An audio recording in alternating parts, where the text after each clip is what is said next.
Hello and welcome to Film 2020 with me, Kieron Stone.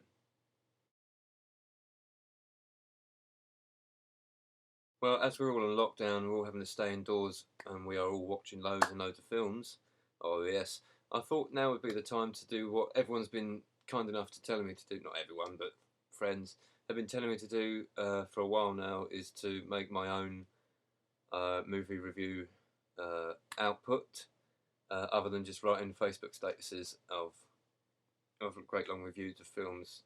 Um, I thought I'd put it into this sort of media. So, seeing as there is no film program on the BBC anymore, thought I'd steal the title and try my hand. So here we are. This is Film 2020 with me, Kieron Stone. Hope you enjoy.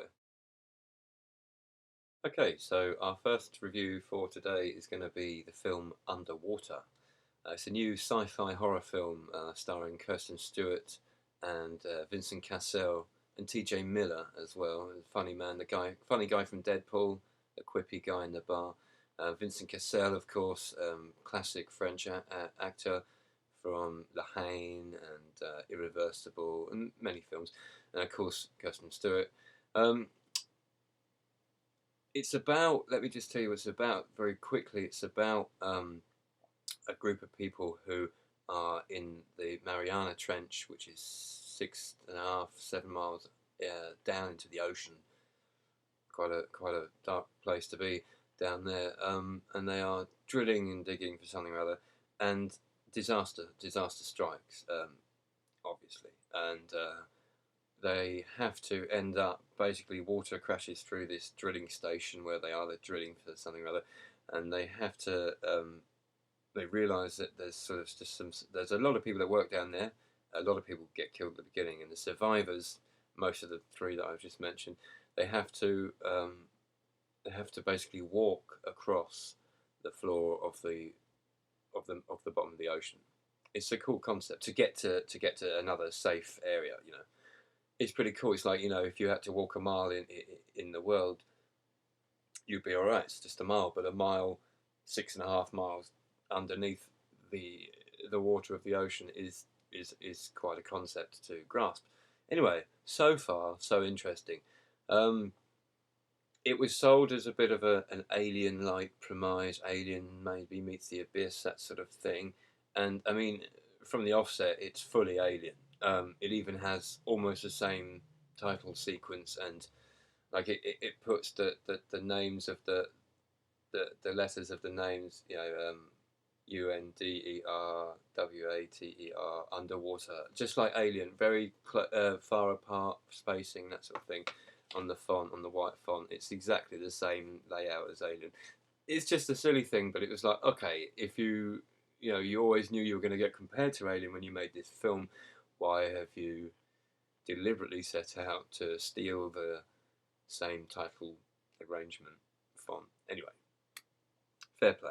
Um, I went into this thinking this will be great. I'll enjoy this. It was billed as a lean, mean, get in, get out. Old school B movie, knows what it is, doesn't mess about, sort of thing. Um, and for, I'd say, the first 20 minutes, it probably does do that, and you are quite intrigued. And it's great. It does what it says, exactly what it says on the tin. And then suddenly, somewhere, the great cinematography is thrown out the window rather, sorry, water on the brain, underwater, and basically it becomes very hard to see what the hell is going on. This is on a big screen, this is a cinema screen, surround sound, and it just becomes a question of you can't see what the hell's going on. Yeah, it's a shame, really. The whole film becomes like it, and you build towards this. I'm not going to spoil anything, but it is no surprise, certainly from the posters, certainly from various things, that there is something under, something in the ocean that has awoken, or some sort of creature. So we know that it's a creature feature by the end. The trouble is, um, they don't give us enough of it. That's what it comes down to. I'm not going to spoil it, but they don't give us enough of it. The whole film is very hard to watch because it's so murky, and there's just little lights everywhere, and you're just like it's like looking through a dark tunnel. Um, of course, because you're meant to be 6 miles under the water. It would be pitch black, and the only lights are the lights of the suits that they wear to protect them, which makes sense, but it just doesn't translate well on film visually, which is a shame. And so the film, it lost me many times. I struggled to continue with it, and I wanted to continue with it because I wanted to get to the creature. And when you get to the creature, man, it's disappointing. Or at least it's disappointing what they do or do not do with it. So, yeah, very disappointing for Underwater. I think we're going to have to go with 2. 2 out of 5. 2 out of 5 on that one. If you've seen it, drop us a comment, let us know. I'd love to hear your opinion. But thoroughly disappointing, 2 stars, hard to watch, a dirge, basically. Shame.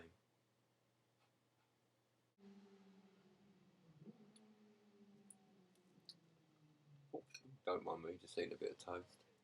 Keep your love locked down, your love locked down. Keep your love locked down, your love locked down. Locked down, won't let me out. I'm locked down, won't let me out. I'm locked down, won't let me out. I'm locked down, won't let me out. Your love locked down, your love locked down. Keep your love locked down. You lose, you lose.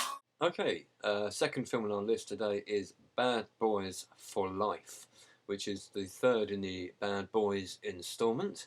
First off, it's nice to see that it's accredited to the late great Don Simpson. It comes up at the beginning as a Don Simpson, Jerry Bruckheimer production, which is nice.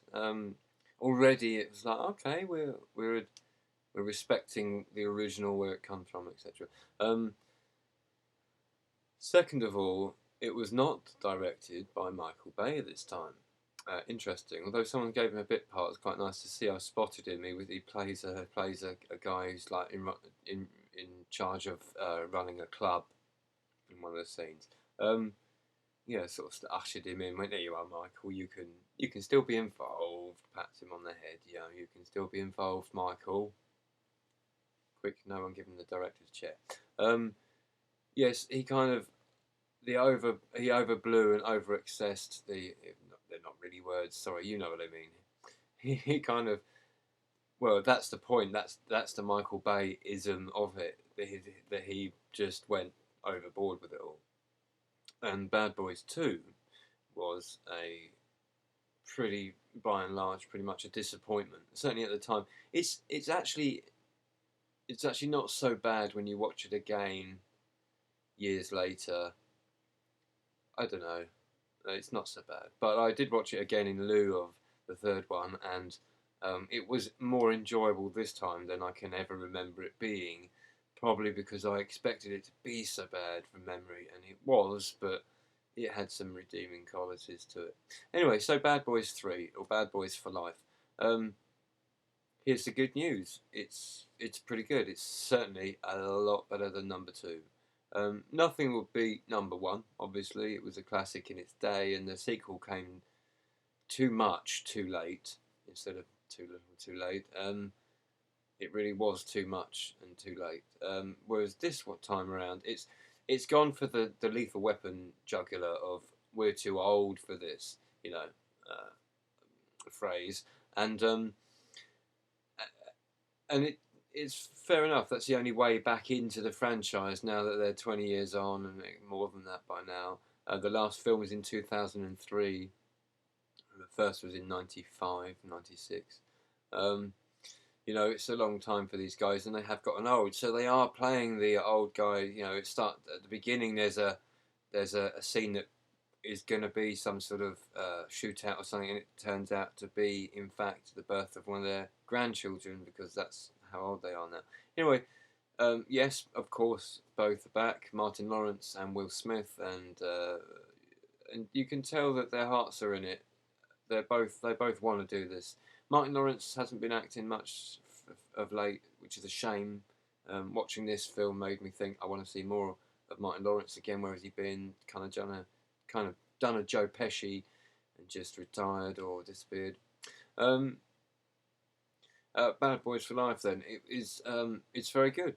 Honestly, it's pleasantly surprisingly a hell of a lot better than you would ever expect a belated 17-year later sequel to something that was already ruined by its sequel to be, and I was pleasantly surprised. There's little touches like they get the guy who played Reggie, who comes to ask out Martin Lawrence's daughter to take on a date in the second movie, which created for a funny scene where he and Will Smith act up at the door, tend to be um, scary uncle and dad, respectively.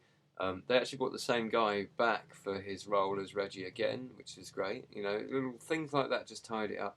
My one qualm really with the film is that, and there's no spoilers on this review, so I'll keep this as careful as I can. But the story that surrounds the captain, so captain, same character is back. The same guy gets stressed out by these two, always, you know, smashing everything up, but always eventually winning the day. Same guy's back, classic actor, voices the Simpsons, doesn't he? But I can't say too much without ruining it, but what they do with his character is not the right thing. That's what I'm going to say. And that really kind of ruined it in that respect. It almost made me think twice about going back to enjoy the film again in years to come, because of what they do with his character. And yeah, there's a few little. I mean, there's a few things in the story that, to be honest, you could be like, well, hold on, what's happened here? You said one thing, you've done another. At one point, Martin Lawrence's character, he renounces violence forever, and 20 minutes later, he's forgotten about his renouncement. You know, it's things like that.